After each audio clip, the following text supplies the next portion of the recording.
sa mga pinagkakagastusan nila. Kung walang resibo, paano malalaman ng auditors kung sa intended item nga nagastos ang pondo? Halimbawa, sa Senado daw, yung sweldo at allowances ng staff pwedeng ma-release sa legislative staff ng senador through special powers of attorney lang. May authorization lang ng senador na kunin lahat ng sweldo.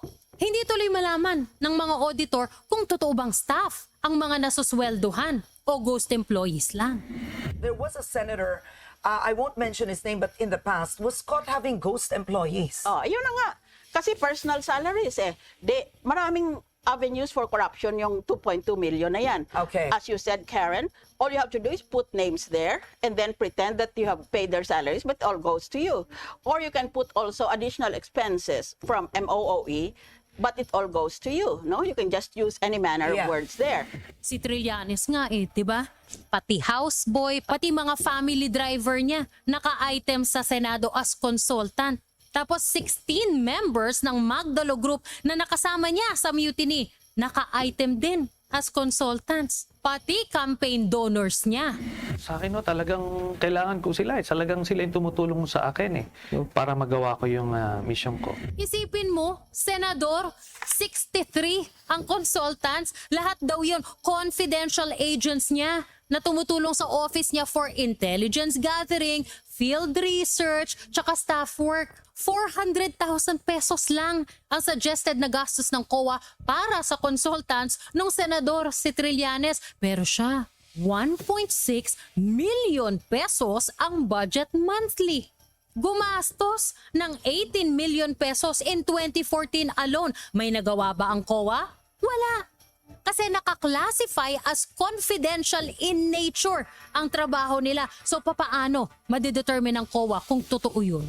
Sa Congress naman, hindi nila masundan yung mga pondo na na-realign o nalipat from personnel services papuntang MOOE o yung pondo para sa maintenance and other operating expenses. Now, before I continue, para lang mas maintindihan ninyo bakit malaking issue ito, ang budget ng Congress nahahati sa tatlong kategory. Personnel services o yung mga sweldo, allowance and benefits ng mga empleyado.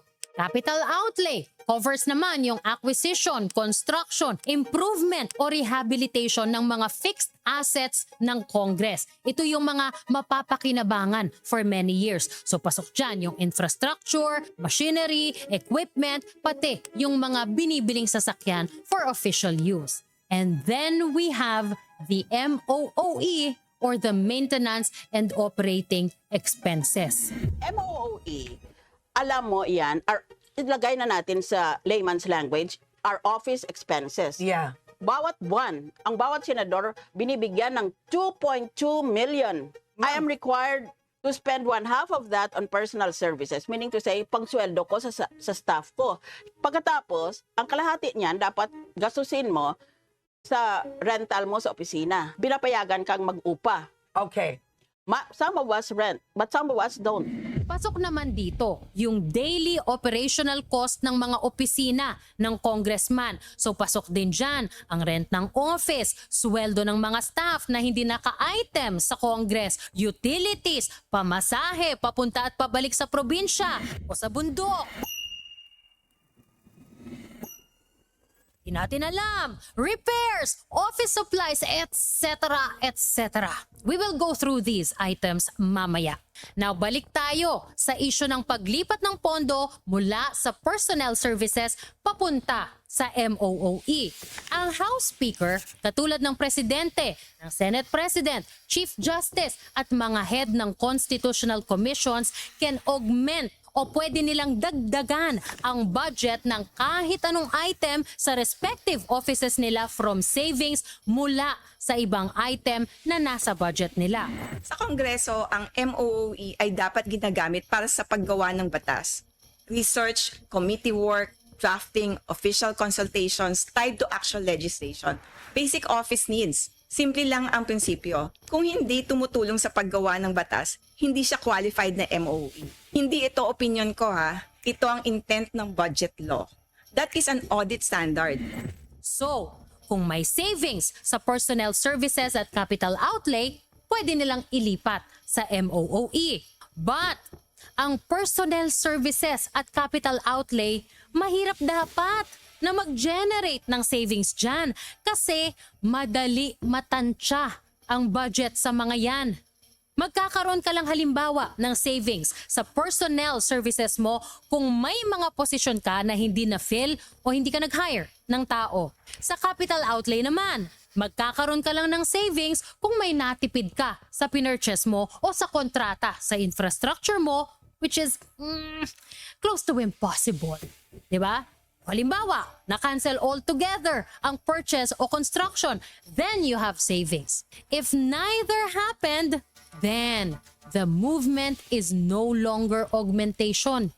It becomes exactly what the Constitution forbids, a transfer of appropriations. But creative ang Congress, may savings, always.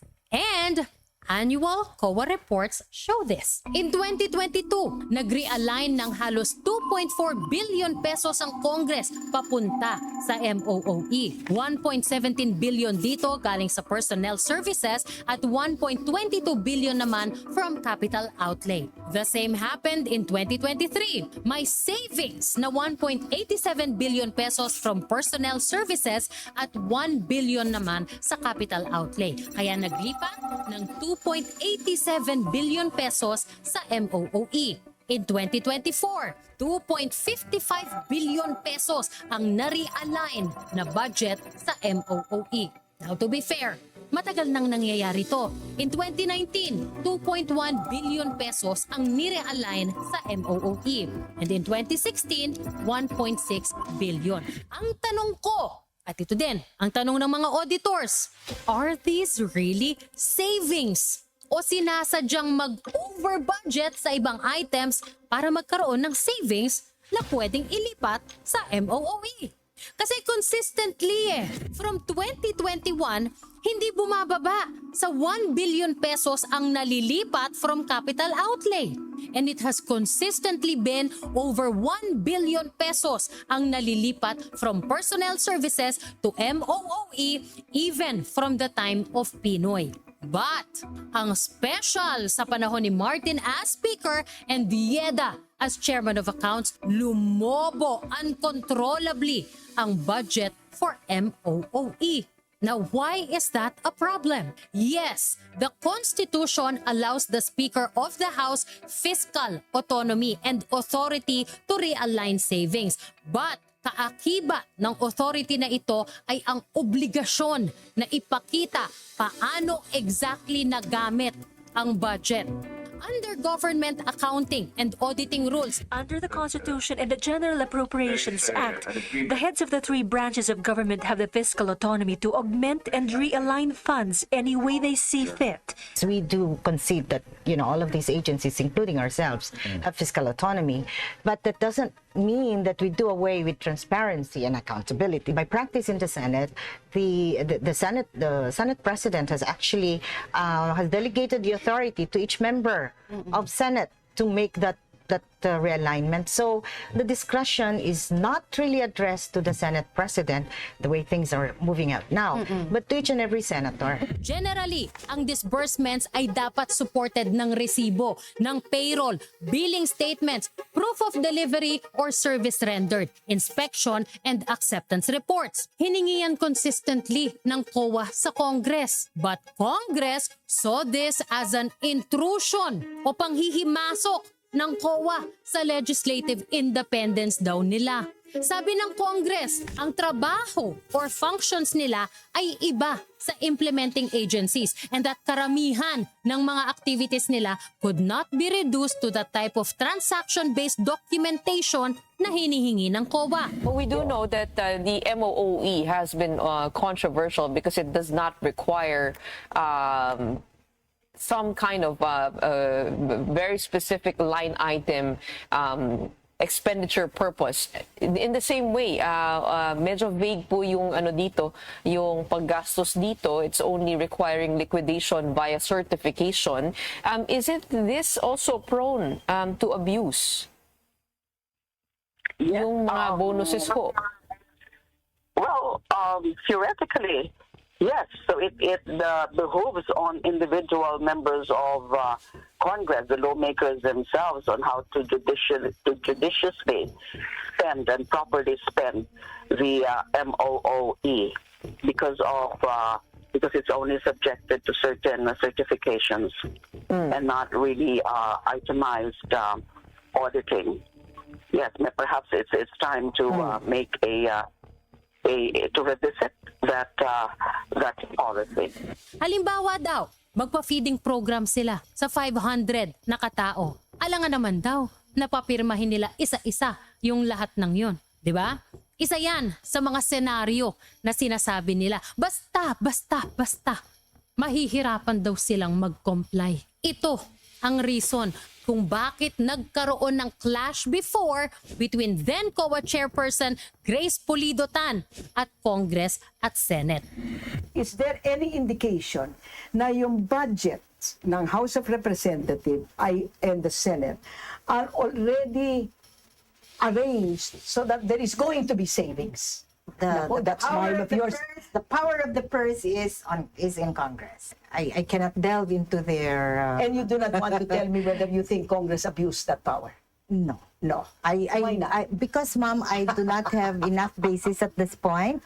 But the way things are turning out, it may be an indication that the budget of Congress should also be a little more scrutinized. Okay. Kasi ang Kongreso, lahat po ng budget ng lahat ng ahensya, binubusisi talaga. Ng Kongreso? Oo. Pero yung kanilang budget, Oo. hindi nila binubusisi. Bakit ganon?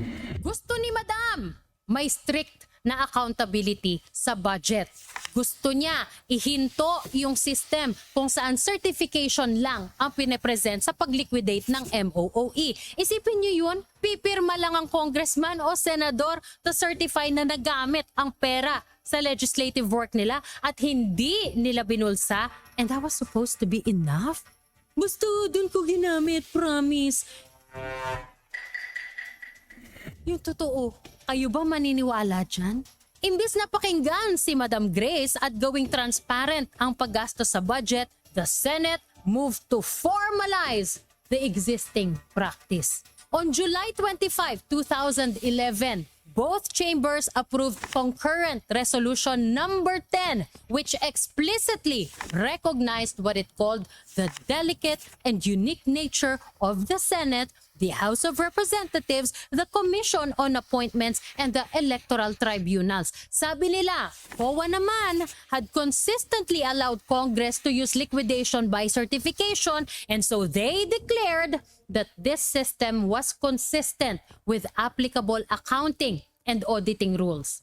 So, it ordered that the prevailing system of accounting and liquidation for each member would be maintained.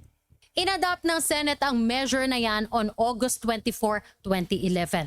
The House concurred on February 1, 2012. With that, saan na iguguhit yung line between fiscal autonomy and public accountability? Saan papasok ang accountability? Ang COA, constitutionally tasked to examine expenditures, but the Congress and Senate nilimitahan how closely COA could look. So